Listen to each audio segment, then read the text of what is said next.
What's poppin'?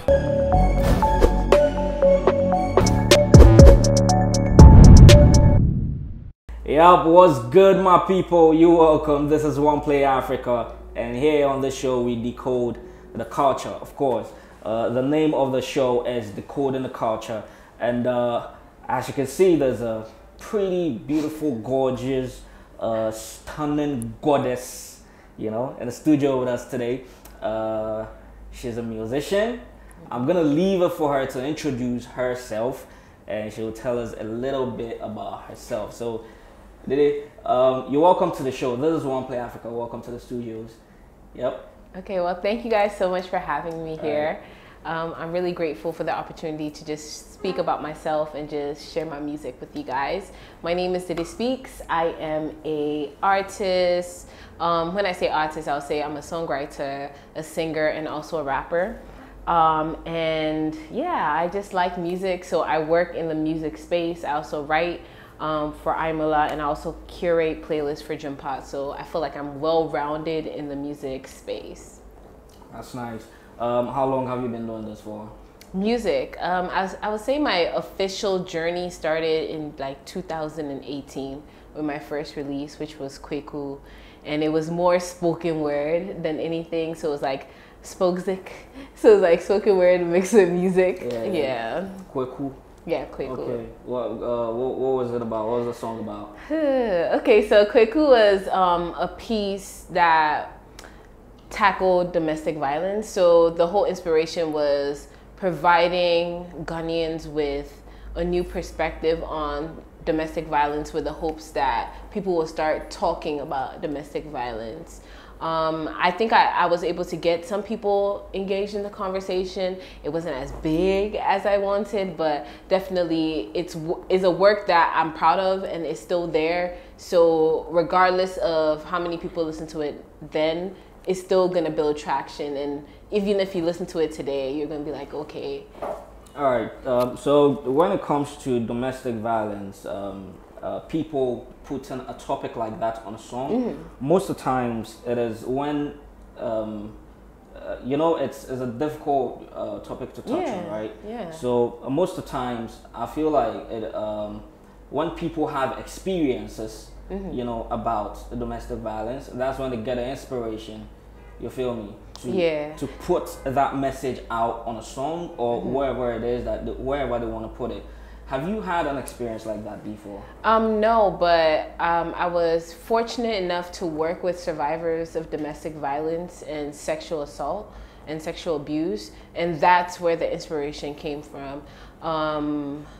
Within like my degree, I'm a social worker, so it's more about the listening for me, and providing people therapeutic services. So with that, I was able to learn a lot and just hear different stories around domestic violence, and that just sparked something in my brain, like, okay, especially because I was doing that in the States. So especially there was a culture where I worked, it was a safe space for people to come and speak about their issues. And in my mind, I was like, I don't think there's such space in Ghana, or topics like that, domestic violence, abuse, child abuse, and stuff like that, is not spoken about in public much, or it's not like addressed. It's usually things that we like to cover up. We talk about it, but it's in the comfort of our own homes, rather than making it an issue. Like, okay, because most of the times, at least in my mind, if you speak on something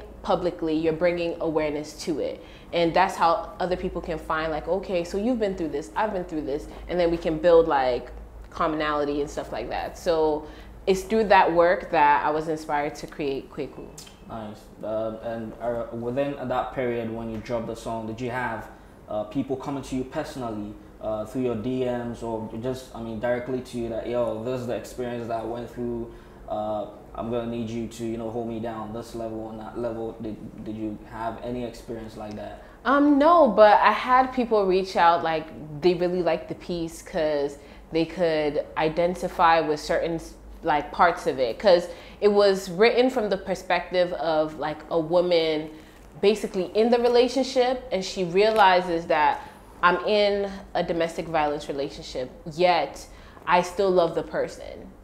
And it's hard to come to terms, especially when you feel like you can save the person and you're in love with them and you feel like, yes, they can have their breakthrough with you, but you still realize that if you're in that relationship, it's going to be detrimental to you and who you are. So I had people reach out in that sense, like, okay, certain things you said in the song, I can relate to it in that way, but they haven't been in that situation. So it was layered. Yes, there's the domestic violence piece, but there's also the savior complex. There's also unhealthy relationships. There's just a lot tied into it. But overall, like I said, it's one of those pieces that I feel like it can have longevity. You can listen to it regardless when it was released in 2018 or you listen to it now. It still has it's still fresh. Yeah. Right. Okay, so I would have requested for you to give us a freestyle. Oh, okay, cool. Yeah. Hey, that one they had 2018. Yeah, but no worries, I got you. So yeah, you can play it and I could probably like go along with it. But to say I will remember it all. No props. Yeah. So I'm sure there are people out there who love what you do. I mean, they enjoy your music so much. So I would want you to speak to them about domestic violence, you know what I mean? Then we'll get along, we'll continue with the interview.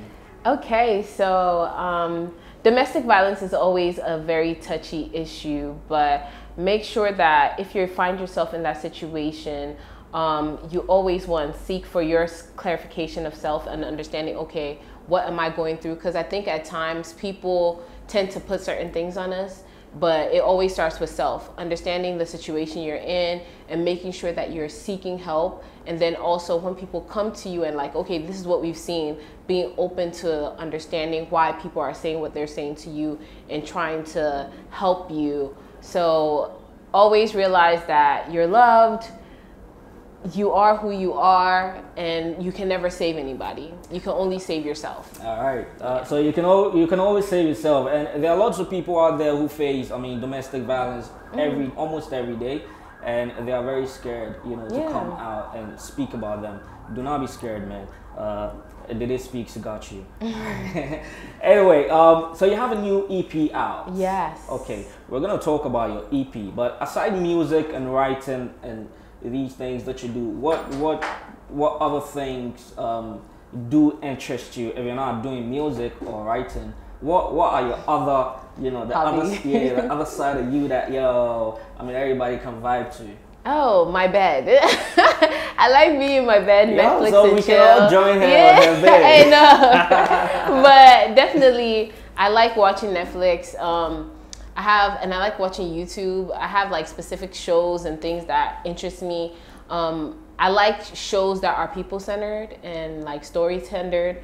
So speaking about people's experiences, so there's this YouTube channel, it's called Soft White Underbelly. I love watching. I binge their content because it's literally interview style. The guy who runs it, he stands behind the camera and it's just somebody telling their story from their perspectives, what they've been through.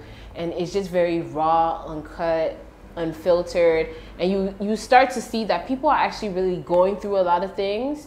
And it teaches you like never to judge a book by its cover. Because I think at times it's the shada that we see and the like the clothes, the way somebody talks to you. But a lot of times it's a facade. Because when you get to the root of it, people are really going through stuff. That's true. And I love watching shows like that because it keeps me grounded.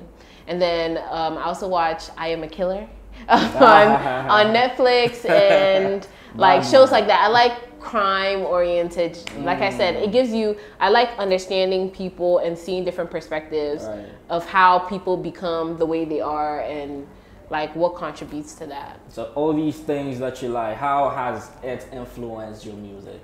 I don't think it has influenced my music, but like I said, it provides me perspective.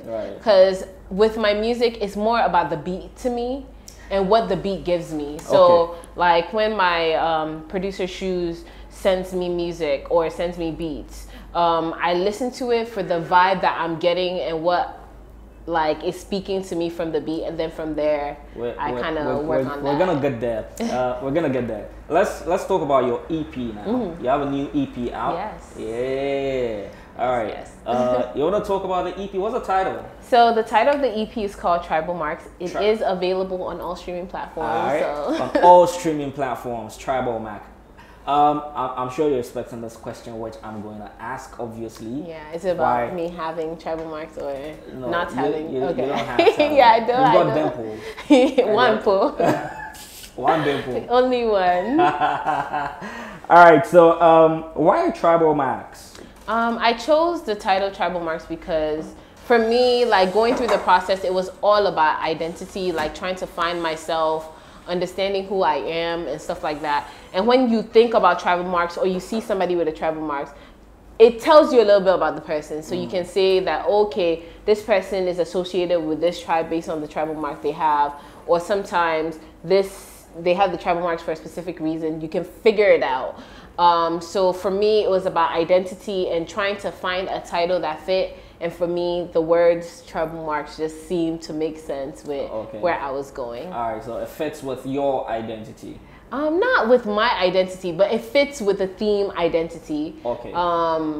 With my identity, I think the Tribal Marks EP speaks for itself. You'll get to know me a little bit more and some of the things I've been through personally, because I like to say this is also a very personal project to me, because it allowed me to kind of be vulnerable. You will feel some of my vulnerabilities in the music once you listen to it. Okay. How many songs do you have on the EP? So it's 6 songs, including an intro and an outro. Okay. So Tribal Marks, Story, Kai, Expectations, and Billie Jean. Billie. Oh, and just a little bit. Yeah. Just a little bit, and Billie what? Billie Jean. Billie Jean. Yeah. Okay. Oneplay. Add class to your music.